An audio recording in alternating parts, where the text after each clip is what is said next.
almost didn't happen. About 2011, when I first joined the council, we were going to build a new website. There was quite a lot of excitement, and tenders went out, and procurements were met, and we were about to sign with Jadu. And what happened was the leadership at the time and the elected members and the politicians at the time kind of had a look at it, and almost the night before signing on the dotted line, I think, they said, do you know what, I don't think the internet is the future. Don't think websites are the way to go. And this is an awful lot of money you're wanting to spend. So how about we don't do this? And instead you just rebuild the website to look a bit nicer, but with the same CMS that you're using, which was Applause, which we believe we were the first council in the country to use it. We think we were also the last. If anybody is still using it, please do holler now. So instead of building a lovely new website with Jadu, they were given 3 months to turn the website from this, courtesy of the Wayback Web Machine, to this, which is a slight improvement on this, but obviously it's nothing compared to what modern websites look like today. So we had 3 months to do that, and it involved the entire communications team at the time doing a wholesale copy and paste of every page of content from the site on the left to the site on the right. It was very much led by wanting to put news front and centre, and so it became very marketing based.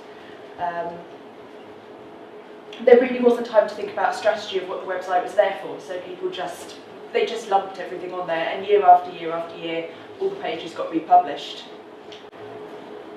We fast forward to 2016-2017, and things have changed a lot in the city and in the city council. There was new political leadership, there was new senior management leadership, and really they looked again at what we were doing online and how we were serving customers, and thankfully they thought that maybe the internet was catching on and that we would give it a go at doing something a bit different. As always, it helped that we had an external organisation come in and kind of perform a digital audit of what was going on. And people seem to take a lot more notice when someone external comes in and talks to you. So what we found was there were 4,500 pages on the website, at least 1,600 PDFs, and the site wasn't mobile. And finally people started to catch on that this wasn't a great customer experience. So we had to change this because we needed to try to take some of the pressure off the call centre and change the way that we were serving people. But we really had to try and sell this idea throughout the service, and while some people at the very top of the command chain understood it, we've had to convince people all the way down. There were really diverse opinions about what the website should be for, because the council has so many services. We've got about 700 services, and you've got people who want the website to be a bit sexy, so can we put some pictures on it, can we put this on there. But I think what they decided ultimately to do, which was probably the thing that made a difference this time, was they were brave enough or crazy enough to hand over the ownership of doing this project to me and John. Fools. And I think that was one of the things that was a big difference, because previously it had been led by kind of a press office team. There wasn't any real direction, but having a small team which pulled together lots of different areas of the council really made the difference. So I'll hand over to John. One of the first things we had to do was we make sure that we got the buy-in of the senior management team and the elected members, and we made sure that we did that right up front. What we didn't want to do was get right to the end of the project, go and show the design to the elected members after we've put all the work in, and go, you know what, I don't really like that. So we made sure we got the buy-in from both those parties first. And that was really important. I think they got a bit sick to death of seeing us after a while, because I think we went to 6 SMTs, the senior management team meetings, in a row. And it's almost like we got a permanent slot at every SMT. But that was through each stage of the design sign-off.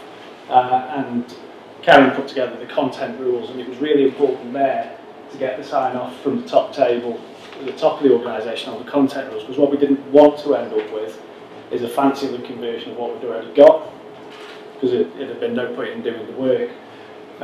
So we're really pleased that now we have got the culture at Stoke City Council where the top team, the management team, members are all very keen for us to progress and push on with the digital work that we're doing, getting that buy-in, and that's starting to filter down through the organisation. The other thing was also reaching out to staff and public, going to libraries, local centres, asking people for their opinions to the job clubs. Karen had some interesting responses at some of the various places that you visited, didn't you, on opinions on the website. What do you mean by a website? That was one of the questions. It was at that point I thought, I wish they'd given me the social care project, because that'd have been a bit easy. But no, it was just getting those opinions and finding out really what the residents were after. And one of the massive bonuses in that was when we did the eye tracking work with Jadu at the local libraries and the local centres, which really resulted in the fantastic end design, the design that we ended up with. The other major part is the service areas and staff. A lot of work having to go in to change business processes. Not as simple as just putting together online forms and putting them on the web.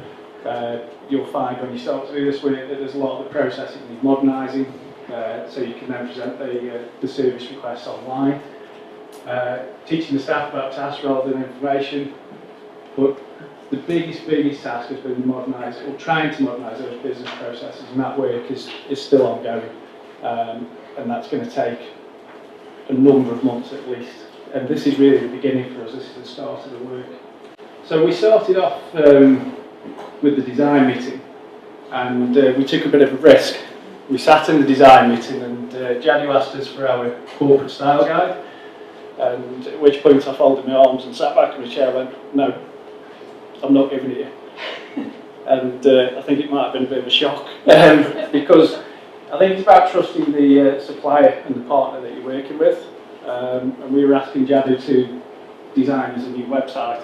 I didn't want him to be held back by any previous thoughts or any previous designs we got. So we basically said, no, you go off, come back with the 3 designs and we'll take them to the senior management team and members to see what the reaction was. The other one as well is, historically Stoke's always had a red and white website. That didn't mean it had to be that way in the future. So the very first senior management team meeting that we went to was a bit nervous, because we put 3 designs up and none of them were red. And we were like... One of them was pink. One of them was pink. And we had a purple. Pink and purple. Green. Yeah. And the first question I was expecting to be asked of us is, why isn't it red? And it didn't come up, did it? The question, they were all... They loved the designs. Yeah, we had some requests for a blue one from some of the Conservative members. Yeah. But we had to remain impartial, so we couldn't do that. But like I was saying, so we got the sign off from the team on the management team on the designs, and then it's trying to change the